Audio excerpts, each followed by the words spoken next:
Nah, gue ngeliat ada batu. Kata gue, enak kali ya duduk di situ. Gue duduk aja begini. Dek, be. Nah, anak-anak ngomong begini, Ki, jangan duduk di situ. Emang kenapa kata gue kan gitu. Gue agak ada emosi juga tuh, emang karena capek. Emang apa kata gue? Lihat nah apaan di atas. Batu lingga langsung kayak leher gue digini.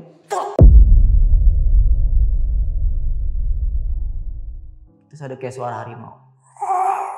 Pas gue dudukin batu itu, langsung gue kesakitan. Kata gue, tolong, ini gue sakit banget leher gue tuh gue. Gue di tengah, Irfan di belakang. Ternyata salah jalur gue. Makanya gue misah dari rombongan gue. Jalur yang gue gak tahu. Kata gue, aduh mana ya kata gue. Gue panggil gak nyaut-nyaut bang. Itu yang di depan. Makanya pas di trekking itu dia udah, gue gak kuat, tinggalin gue di sini. Gak apa-apa katanya.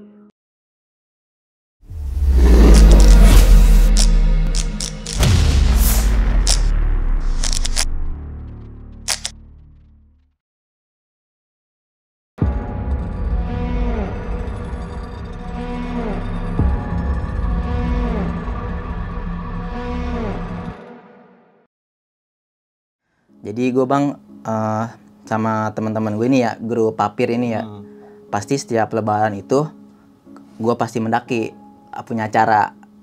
Nah, udah mesen apa? Gue pengen anak-anak itu pengen ke gunung yang di Dieng apa bang tadi? Prau. Gunung Prau, pengen ke situ. Cuman ada satu masalah. Udah mesen tiket, ternyata dari 2 orang teman gue ini nggak bisa. Cuman dikasih 3 hari. Jadi digagalkan lah ke Gunung Prau ini. Diputuskanlah dipindahkan haluan. Ditanya tuh mau kemana katanya. Ke Ciremai boleh katanya. Via jalur mana katanya. Yang enak jalur mana kata gue gitu kan nanya. Ada Apuy, Palutungan sama Lingkarjati. Yang enak yang mana? Palutungan aja katanya buat pemula. Oke. Ya udah diputuskan tuh setelah dirembukan dan didiskusi. Yang ikut ada gue, Om Didi, Om Billy, Dede, Aldi, Ojos, Irfan, sama Aldi. 8 orang. Ya 8 orang yang ikut. Enggak ding, maaf, ada 9 sama Kentung. Oke. 9 orang berarti 9 orang yang ikut, lumayan banyak. Jadi kita udah prepare nih, beli logistik segala macem, mau berangkat nih lewat naik bis ke Cirebon di Pasar Parung. Oke. Udah jalan ke Pasar Parung, ternyata ada kendala. Om Billy ini sakit. Udah meriang aja tuh dia di bis, di terminal. Kitanya, Om kenapa Om? Katanya, sakit gua katanya. Kayaknya gua hampir nggak bisa ikut nih katanya. Berarti kita gagal dong katanya. Kita mendaki nih. Kan dia itu bang ketua gua gitu. Oke, senior lah ya. Iya senior gue. Kalau dia nggak ikut pasti ya batal udah. Karena dia yang bawa. Ya udahlah katanya, gue istirahat dulu sebentar. Mungkin kondisi gue membaik. Setelah itu dia istirahat. Ternyata kata dia, udah jalan aja lah. Nanti mah lihat nanti aja katanya. Yang penting gue istirahat dulu. Ya udah tuh, gue nyari bis, nanya ke tujuan ke Palutungan.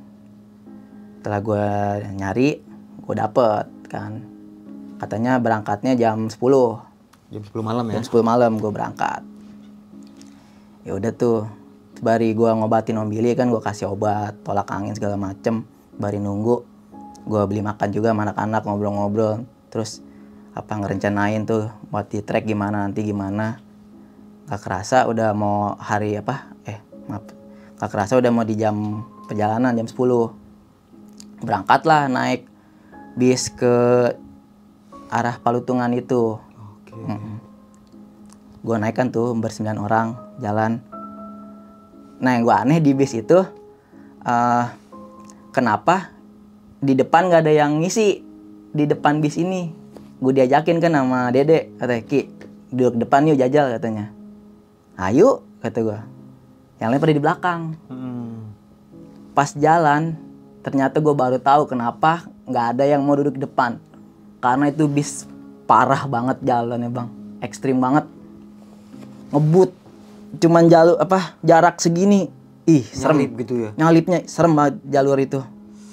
Nih, kata gue, lu parah dek, lu ngerjain gue dek, gue sampai pengen muntah gue, gue balik lagi ke belakang lah kata gue, nggak kuat gue ini mah. Yaudah gue balik lagi bang ke belakang, nggak kuat gue ngeliat ini pemandangan Di depan di gitu depan gitu, nyalip gitu, hampir mau nabrak, hampir motor nyumsep begitu sih. Gara-gara bis itu nggak mau ngalah, kayak punya jalur dia aja katanya. Gue tahu tuh kayaknya bisa apa tuh. Apa tuh? Hehehe, gue tahu tuh. Iya itu pasti Iya. warna kuning bisnya. Yaudah, gue duduk di belakang, nggak kerasa gue ngantuk, gue tidur. Dan setelah gue tidur, gue dibangunin nih bang. Ternyata gue sama rombongan gue diturunin di tol. Diturun di tol? Iya. Katanya, lu nyarter lagi dah bis yang lain katanya. Gue nggak ke jalur itu katanya. Bener diturunin di tol gue bang. Tapi dia ini diberhentiin sama keneknya. Nih bawa nih katanya.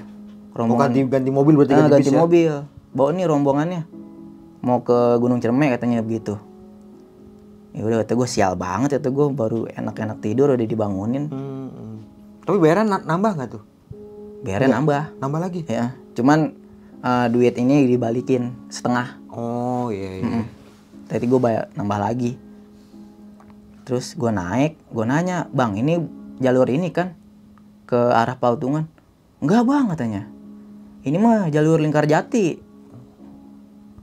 Waduh kata gue, udah tuh dirindungin tuh bareng-bareng. Ini gimana, kita mau gas apa gimana?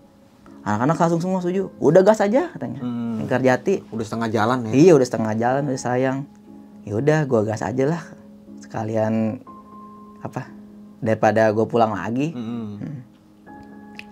Singkat cerita, udah sampai di ini, diturunin tuh bang gue di pinggir jalan, di pos polisi. Gue dipanggil dong polisi, katanya, "Dek, sini dulu dek," katanya. "Mau kemana?" katanya. "Mau ke atas pak, mau pendaki." "Oh iya, sekarang hati-hati ya," katanya. "Banyak begal di sini, makanya saya jaga di sini," katanya. Kata polisi. "Oke pak, terima kasih atas infonya," katanya. Itu setelah gue dikasih arahan sama polisi, gue jalan bang dari turun bis itu sampai ke pos base camp. Lumayan jauh, ada 2 jam jalan.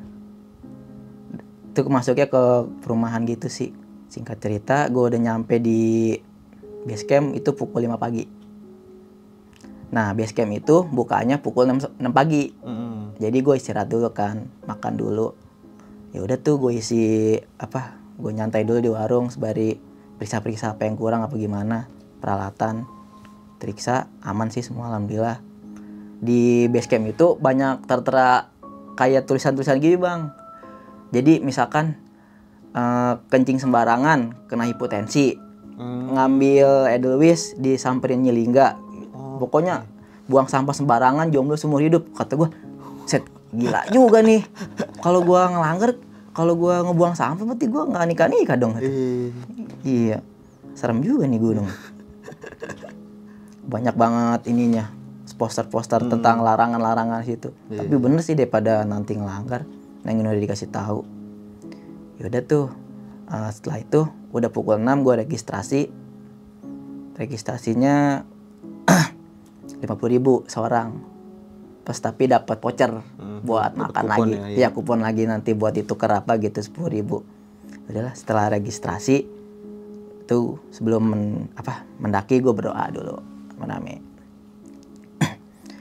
Setelah berdoa, gue trekking lah jalan via Lingkarjati. Pas gue lihat di petunjuk posnya itu, ternyata ada lebih dari 10 pos. Gila atau gue. Lingkarjati sadis. Udahlah kata gue, pelan-pelan aja ini mah jalan. Ya udah tuh gue jalan pelan-pelan, gue di belakang. mau ke Cibunar pos 1. Pas jalan ini bang, mau ke Cibunar tuh gue ngeliat ada bangunan bagus, kayak bangunan Belanda gitu, cuman udah agak usang, nggak keurus lah. Bagus, itu ada kolam renangnya, ada tempat buat santainya gitu di situ. Kata gue gini, ini kalau gue beli berapa duit ya? Katanya. Boleh juga buat pila nih, canda gitu, bisa buat senang-senang di jalur. Yaudahlah, gue sampai di Cibunar, gue ngisi air tuh bang. Dari satu carrier tuh saring 2 botol air, sama gue bawa Drigen 2. Pas di Cibunar, pas ngisi air, dibagi-bagilah tuh air. Nah, si kentung ini dia bawa Drigen 2, carrier diisi Drigen tuh 2 biji. Sama tenda di bawah tenda, di atasnya air. Itu, iya. Kata gue, berat nggak tuh? Kata gue, nggak, ini santai kata dia. Sosok kuat sih. Padahal mah berat itu. Dua Drigen. Beneran lu nggak berat? Kata gue. Ya ntar kalau ini mah tinggal dioper kata dia. Ya udah. Gue jalan ke singkat cerita, nyampe lah bang di pos 2 gue. Itu sih masih aman-aman aja ya. Sampai di pos 2 gue istirahat, ngobrol-ngobrol. Si kentung udah mulai capek. Kata gue, Tung, lu jangan maksain lah, kata gue, kalau air segitu mah banyak mah oper aja. Itu tuh airnya satu Drigen itu dibagi ke inian botol aqua. Saring dioper-oper biar dia meringankan tubuhnya juga, kasihan berat. Yaudah nih dioper, udah oper aja dah kata, biar nggak berat gue. Udah, habis itu dioper, habis ngaso kita jalan lagi menuju pos 2. Masih santai itu mah, masih ketawa-tawa, ya ngobrol-ngobrol nggak jelas lah. Singkat cerita, gue udah nyampe di pos 3 nih bang. Itu Kondang Amis atau Kuburan Kuda ya? Kondang Amis. Ya, Kondang Amis. Nah itu gue udah ngerasa ngeri pertama kali gue lihat ada bangunan dilingkarin sama garis polisi.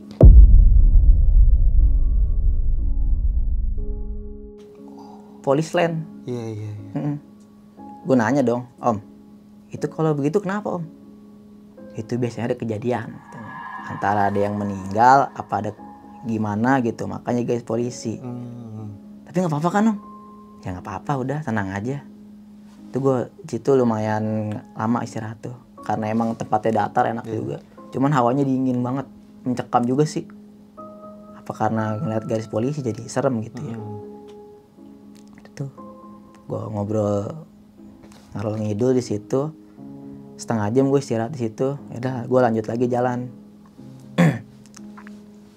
Hari udah mulai sore, udah mau pukul 2, gue nyampe di pos 4.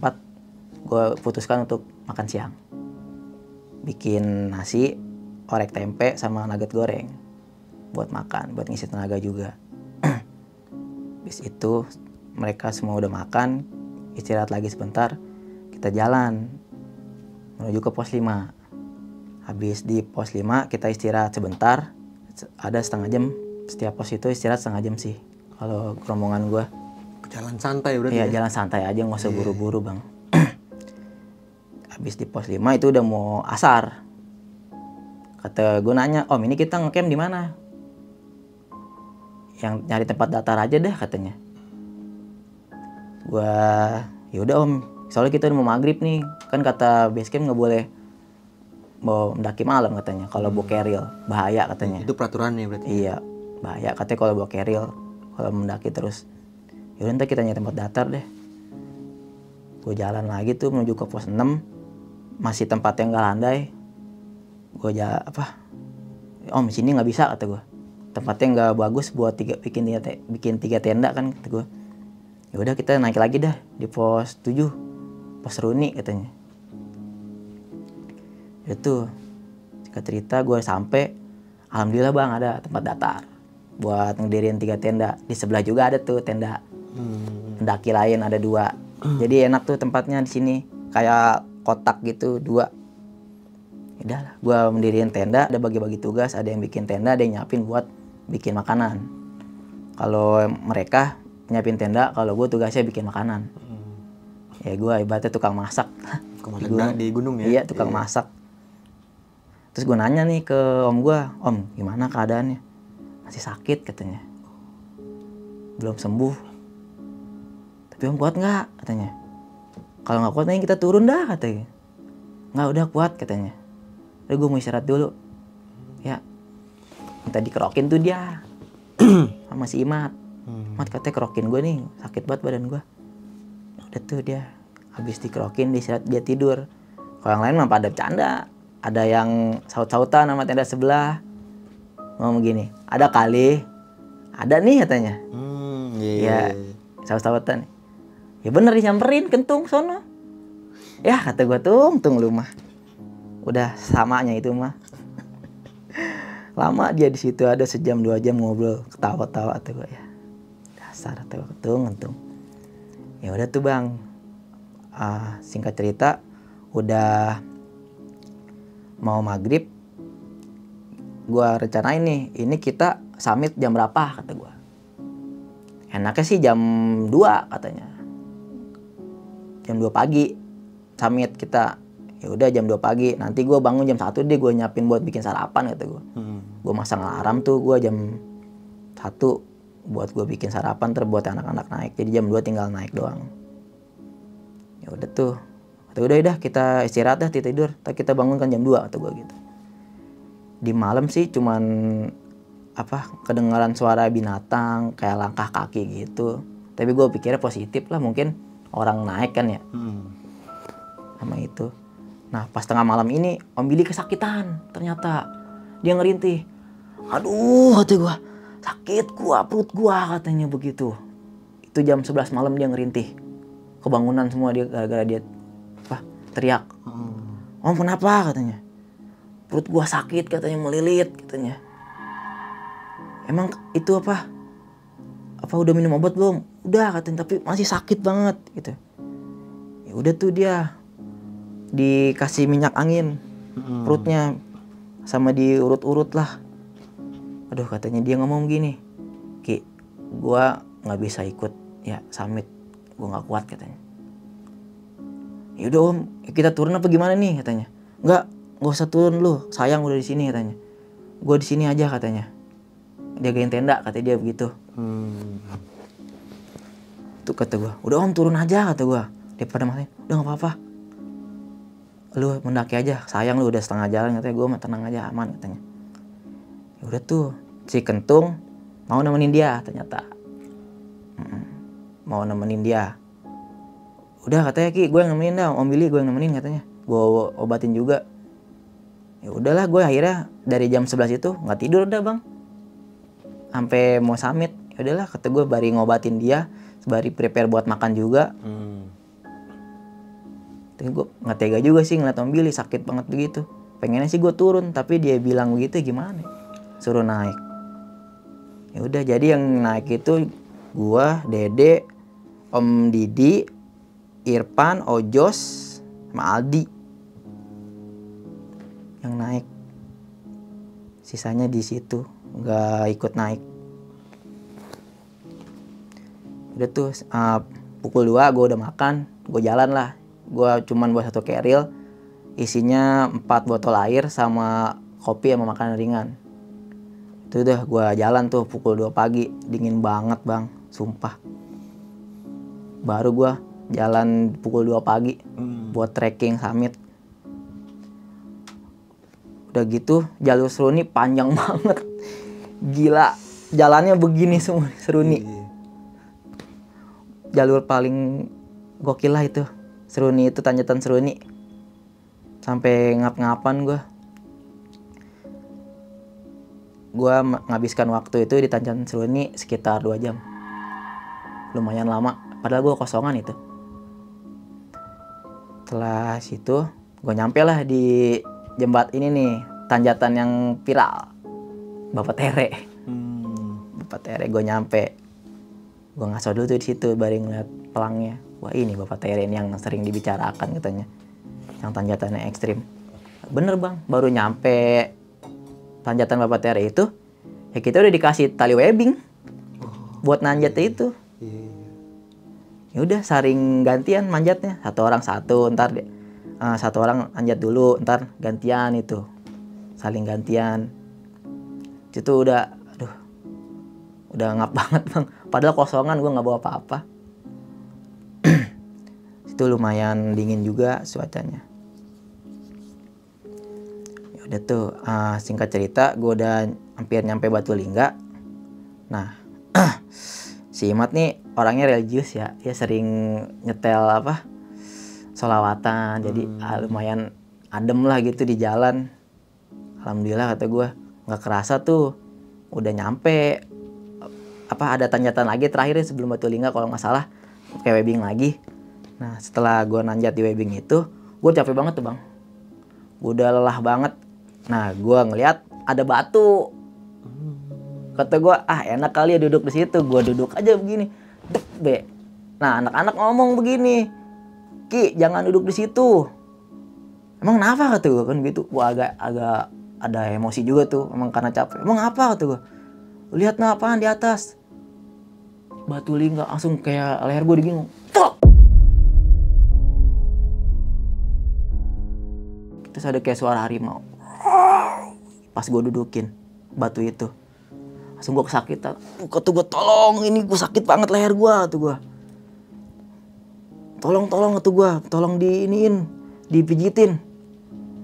Bener kayak diginin bang. Jadi pas duduk itu, pas anak-anak ngomong jangan duduk situ, kayak di leher kayak dipelintir gitu leher gue bang. Langsung begini nih gue, miring, sakit kayak salah bantal. Nengok salah, ini salah, sama abis itu kayak suara harimau gitu, kayak ngegeram gitu. Tuh gue sakit banget kata gue, ini gue ya Allah nggak bisa nengok kiri kanan. Gue tuh diurutin tuh sama Imat tuh, diurutin. Tuh gue, Mat tolong dong Mat, sakit banget ini gue. Ya bener kata dia, ini bengkak leher gue. Tapi padahal kayak nggak ada apa-apa, tapi kayak di pelintir gitu leher gue bang.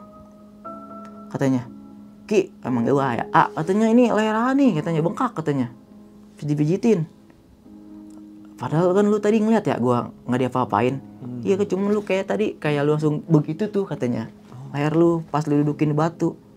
Gue nggak tahu kata gue itu batu yang keramat itu, ternyata Batulingga gue dudukin bang. Faktor nggak tahu gue. Emang gue capek kan, gue pengen duduk, ada batu kan biasanya enak kan batu buat duduk nyantar gini. Nggak tahu ternyata Batulingga gue dudukin. Udah tuh gue istirahat tuh bang, lumayan lama di situ, sejam baru ngobatin gue. Bukan lu di Batulingga itu dipagerin gitu ya? Dulu nggak. Oke, ya. Kayak emang sekarang kalau ngeliat di postingan tuh dipagerin ya. Iya. Dulu enggak bang, makanya gue nggak tahu. Jadi ibaratnya kalau orang yang dulu itu nggak tahu itu Batulingga atau bukan kan, ya emang batu biasa di atas pohon pelang itu pos. Gue dudukin aja sama gue, saking capeknya kan, enak ada batu.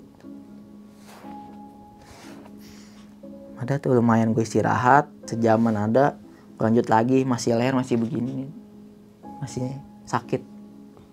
Semenjak itu setiap gue jalan di kiri kanan pasti ada kayak siluet harimau 2 biji ngikutin gue, putih sama hitam, pasti melototin gue terus. Gue pengen ngomong tapi gue takut.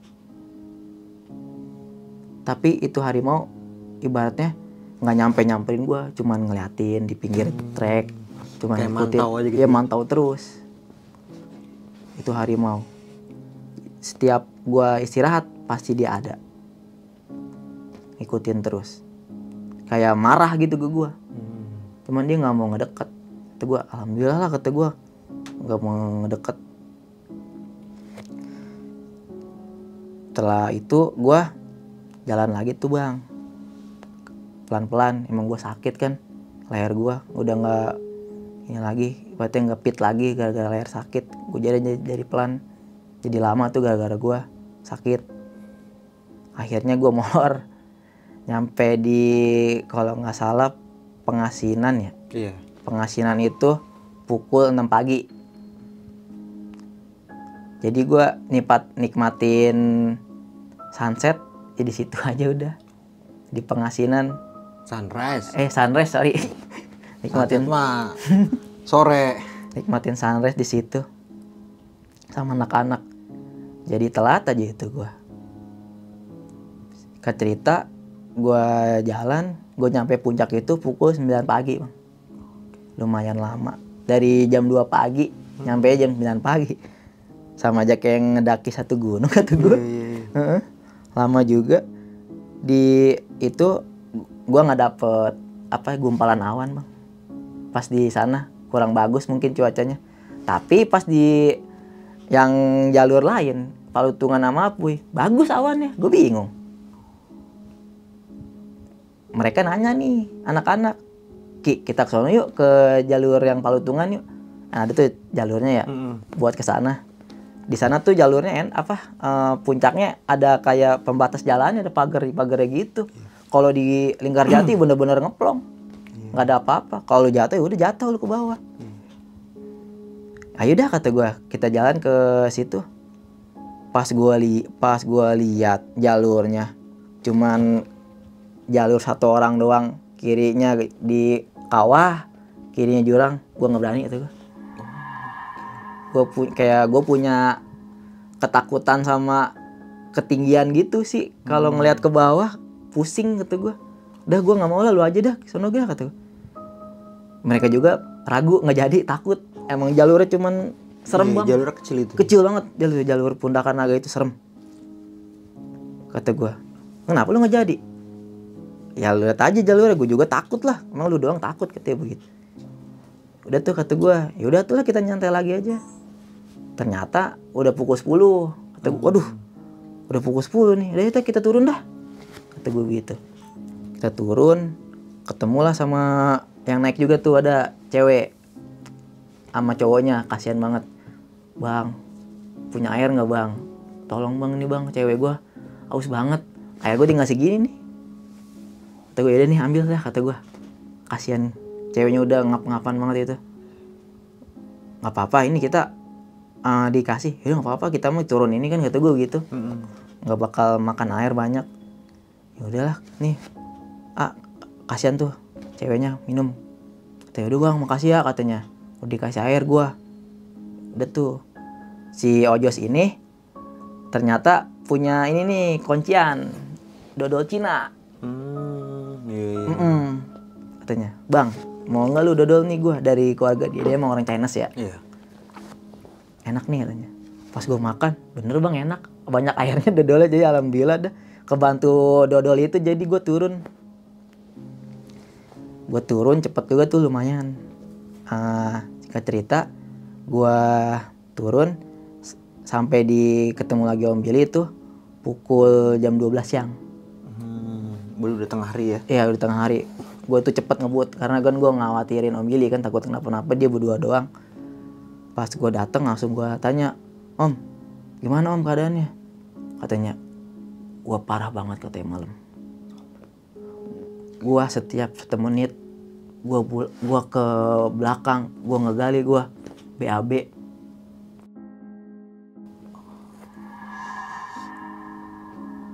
Gue sakit banget, perut gue melilit katanya, kayak ada yang dimasukin katanya begitu. Ada kali gue katanya 30 kali gue bolak-balik. Itu mas malam lu tinggalin katanya. Tapi Om gak apa-apa kan? Ya gue gak apa-apa, cuman gue kayaknya kayak ngambang katanya begitu. Lemes buat kali ya? Kayak ngambang, gue kayak gak di situ katanya.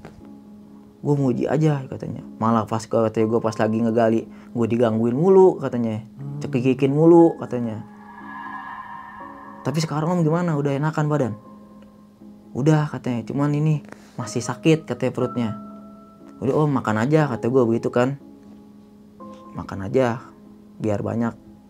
Itu habis itu gue bikin makan.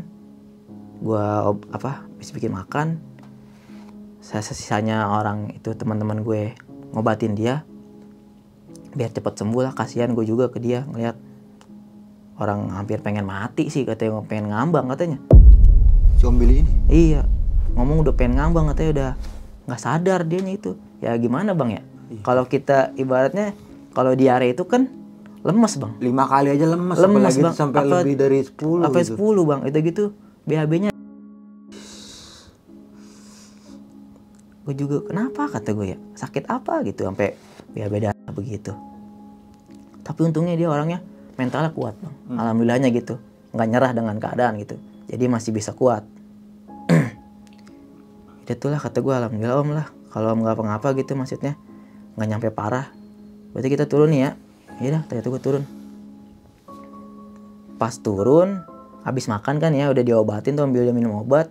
Udah tenda juga dia rapi, udah semua udah packing, udah rapi semua. Pas kita ramean tuh kita berderet moto di pos Tanjatan Seruni. Nah, Kentung jalan pertama nih, ayo jalan katanya.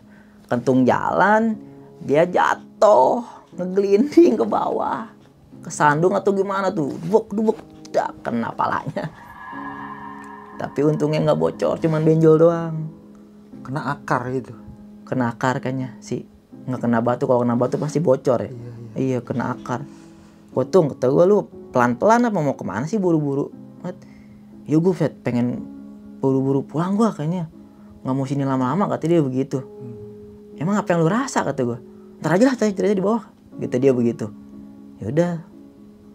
Itu tuh, jadi tim gue dibagi nih bang, tiga ini nih, depan, 3 rombongan gitu ya? 3 rombongan, depan, belakang, sama depan, tengah, sama belakang.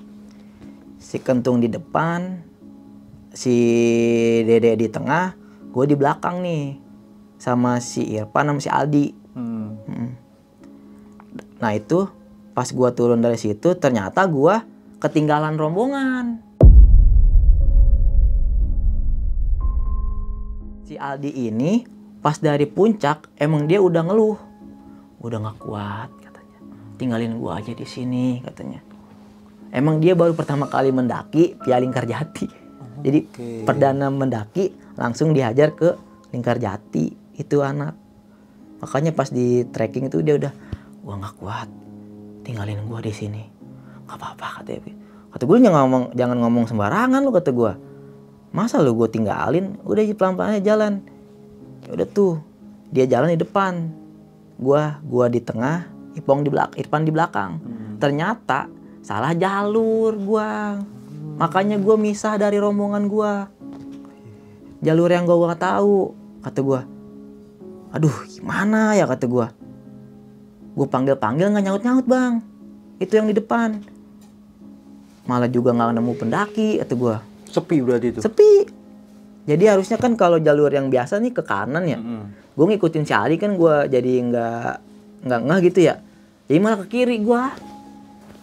Pas Tanjatan Seruni itu. Banyak sampah-sampah mimih zaman dulu kayak gitu sih pas gue lihat gitu. Bukan jajan-jajanan pas tahun 2018 gitu, bukan. Di situ udah menunjukkan pukul 4. Si Irfan udah khawatir nih ngomong gini ke gue, Ki, kalau bisa kita jangan sampai kena di maghrib di kondang Amis kata. Emang kenapa Pan? Gue pas kita mendaki pas kita nanjat aja, gue udah nggak enak hawanya di situ katanya. Kayak gimana gitu ya, gue risih di situ bener gue takut katanya.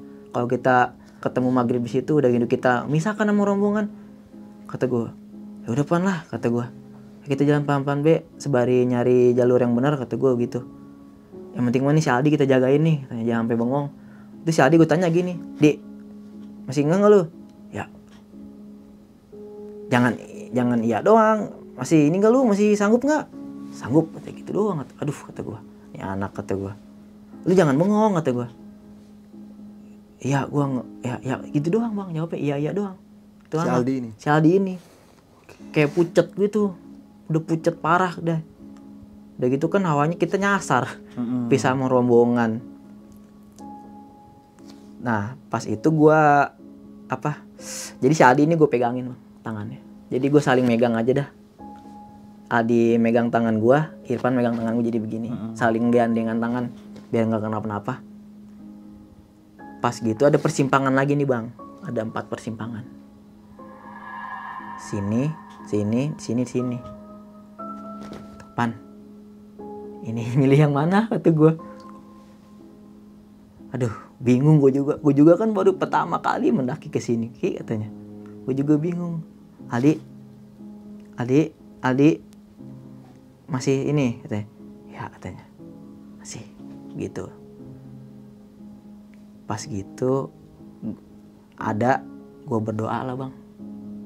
Ya Allah kata gue, tolonglah permudah jalan hamba untuk ketemu rombongan hamba lagi dan hamba untuk bisa pulang.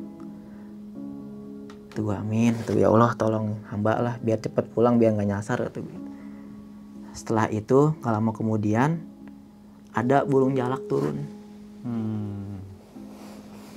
Dua burung jalak.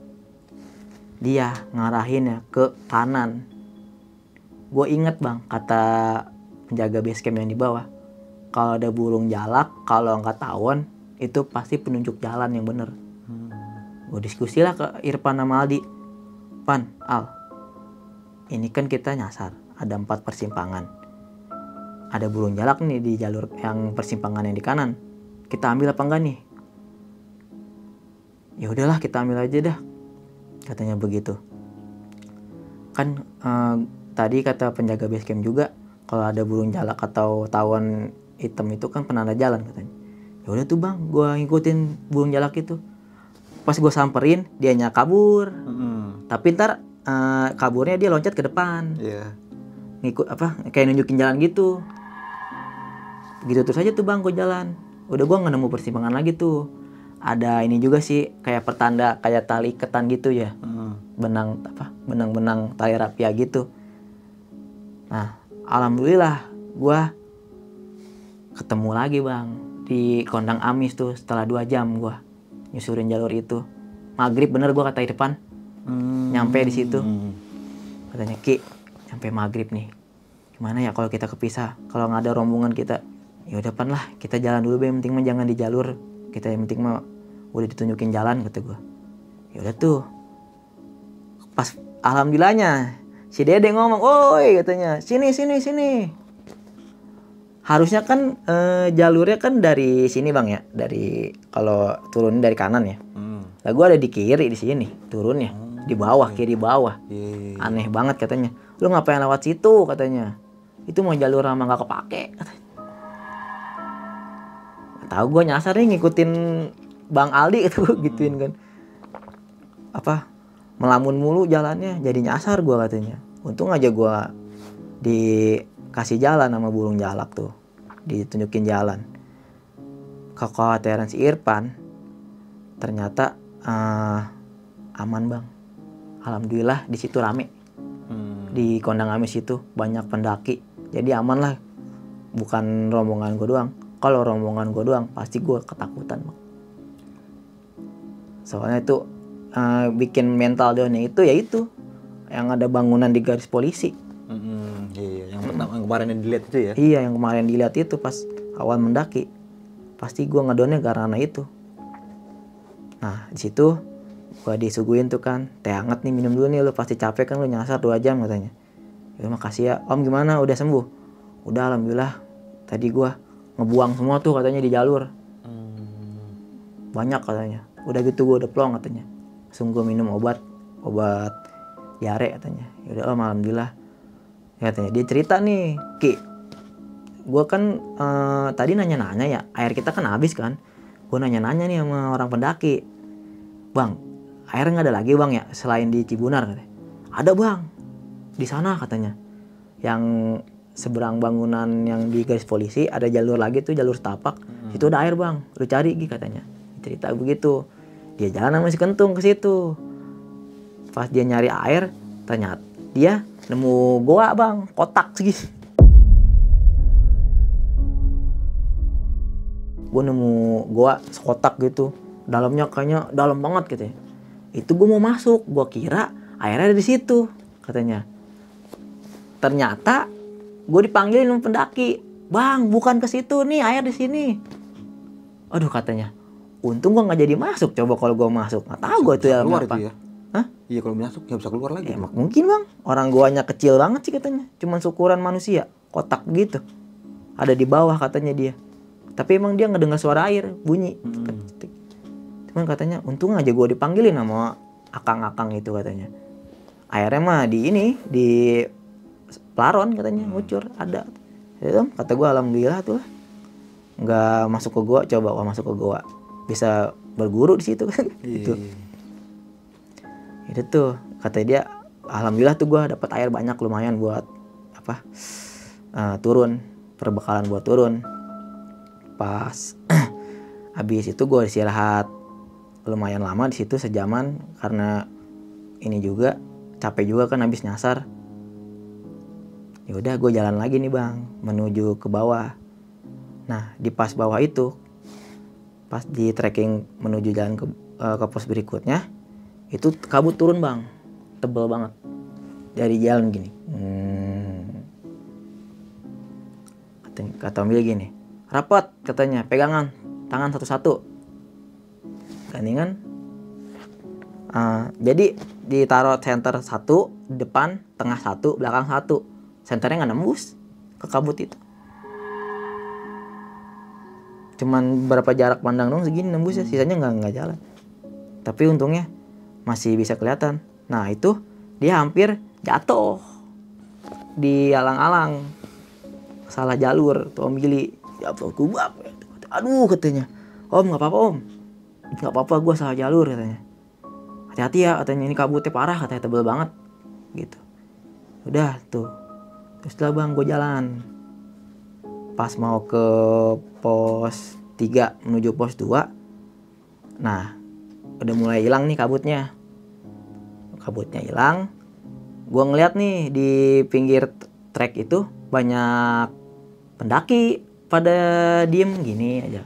Masuk, Om itu pendaki Om ya? Iya tuh kayaknya lagi pada istirahat ya, kecapean kali ya. Ya udah gue jalan, misi A, misi Kang, ini aja pakai panel sama jaket gunung. Yang satu pakai panel pakai topi, satu pakai jaket gunung yang dua. Pas gue lihat lagi, pas gue tanya gini, Om kok nggak nyaut ya? Iya ya, coba kita lihat lagi. Pas dilihat ya nggak ada bang orangnya.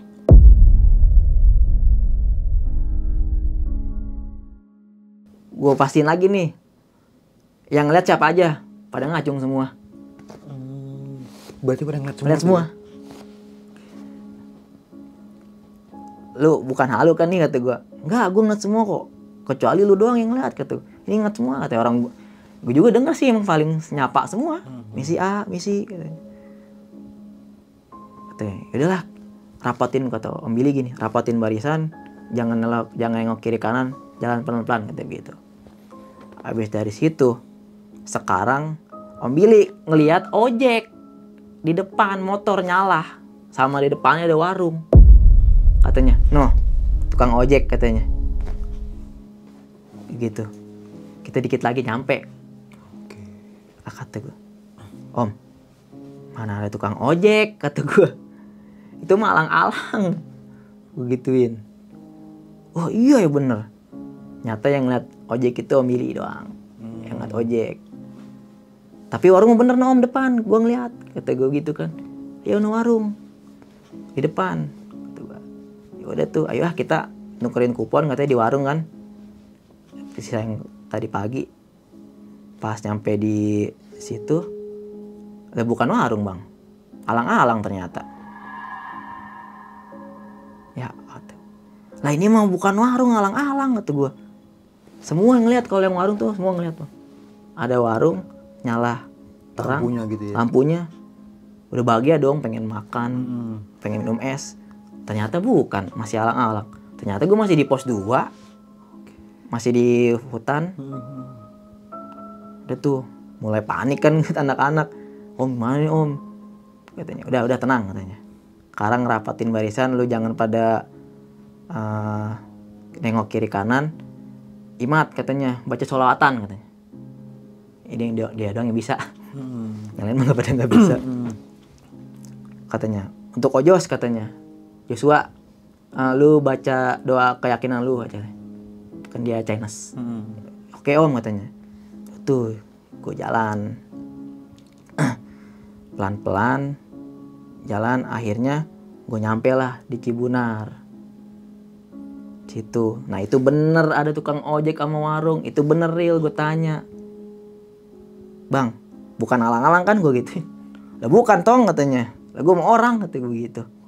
Iya bang, soalnya tadi gue ngeliat ojek bang di atas, pas gue sampein alang-alang, takutnya gue ngeliat yang sama, gue gituin. Kagak tong, ini mah bener gue orang, katanya begitu.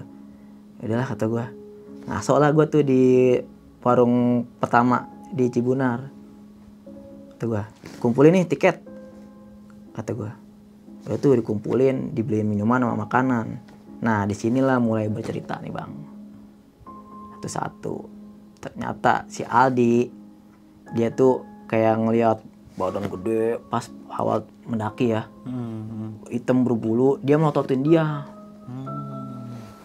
Pas kejadian gua yang di pelintir itu. Okay.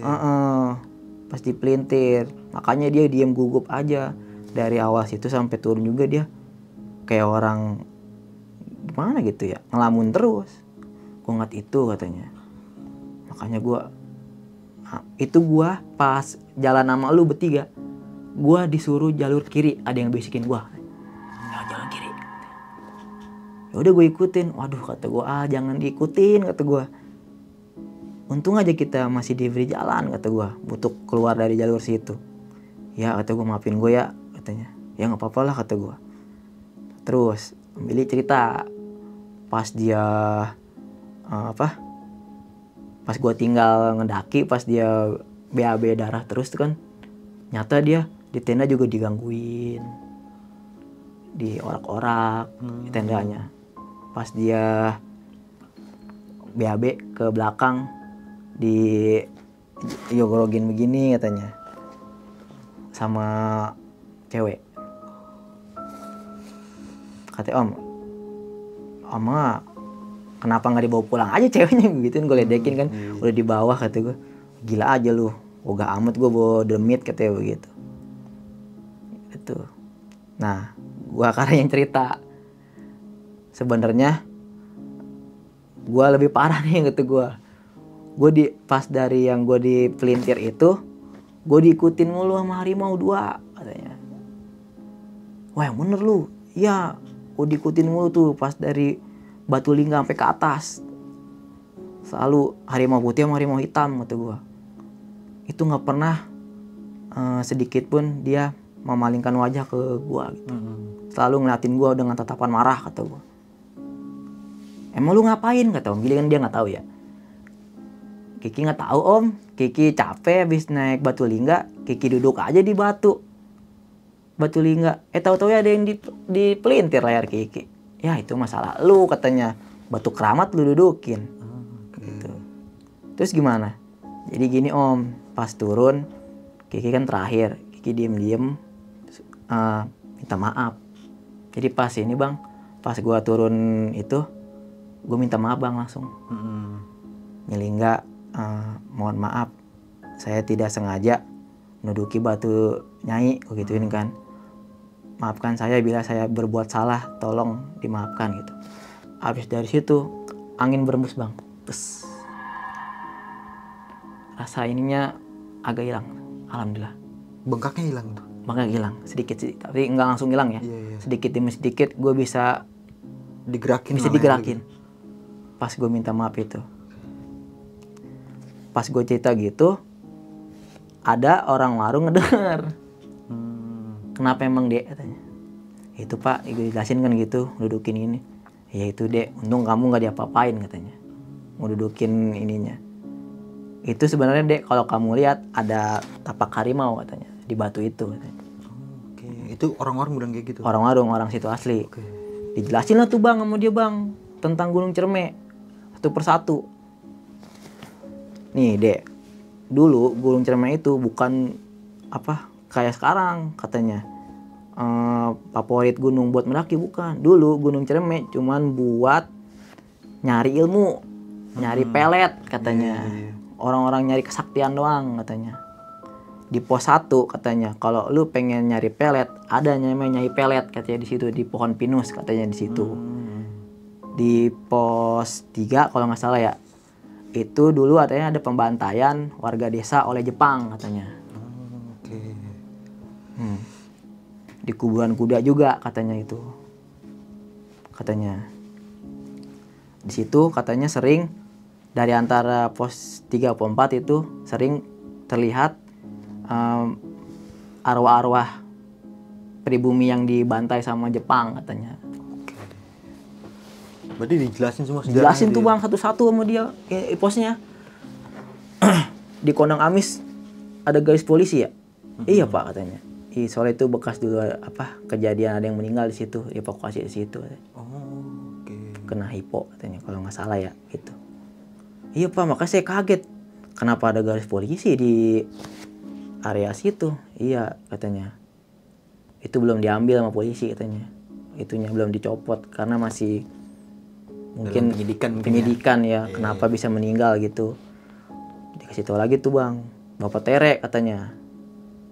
Ini kalau misalkan salah mau dikoreksi ya, soalnya cuma dikasih tahu dari orang sana ya. Jadi pas di Batu Tere itu katanya ceritanya ya, ada bapak sama anaknya itu, anak tiri di bonek situ dibunuh di situ. Makanya namanya Tanjatan Bapak Tere juga dibunuh di situ. Makanya katanya Tanjatannya sadis. Ya, emang sejarahnya seperti sadis juga katanya. Jadi kayak gimana sih, bapak sama anak tiri itu kesel, benci lah ya, benci dibunuh di situ.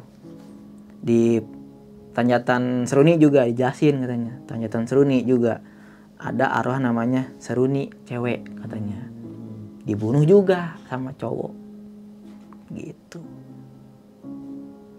Pas di Batulingga dijelasin. Dulu itu Nyilingga bertapa di situ sama harimaunya. Dia katanya tapa moksa kalau nggak salah gitu ya. Menghilang di situ. Setelah dia sama Sunan Gunung Jati bertarung apa gimana gitu, gue juga lupa sih cerita dari tukang warung itu. Tukang warung itu udah lama banget sih. Jadi intinya Nyilingga itu tapa di gunung di batu itu sampai dia hilang jadi tapa moksa. Makanya dibilang katanya kalau ada yang ngelihat siang pasti ada yang ngelihat katanya. Ada tapak harimau di situ. Oke nih Bang Kiki, thank you banget nih. Ya. Udah kesekian kalinya nih mau berbagi sebuah pengalaman kisah horornya ya. Terutama di pendakian nih. Namun sebelum mengakhiri video kali ini mungkin punya pesan-pesan nih Ki buat teman-teman semua Ki. Ya mungkin kita misalkan ya kalau di tempat baru itu utamakanlah kesopanan santunnya gitu. Jadi kita permisi atau minta izin seperti itu aja sih. Sama jangan lupa jangan tinggalkan teman mau kondisi apapun, meskipun dia sudah nggak ada kita harus bawa mayatnya. Itu teman jangan sampai tinggal. Soalnya kita berangkat pulang juga harus bareng gitu ya. Keseringan yang pendaki hilang itu temannya ditinggal. Iya benar. Jadi ini mah orang beban. Iya, ditinggal gitu Lama, aja tuh. tinggal aja. Itu banyak banget tuh kejadian benar. gitu. Gue paling gregetan tuh sama yang kayak gitu. Gue pengen pites aja rasanya kalau kayak ngeliat yang kayak gitu. Oke, mungkin itu aja nih dari gue Bang Manga dan juga Bang Kiki. Gue pamit undur diri, sampai jumpa di video-video selanjutnya. Assalamualaikum warahmatullahi wabarakatuh.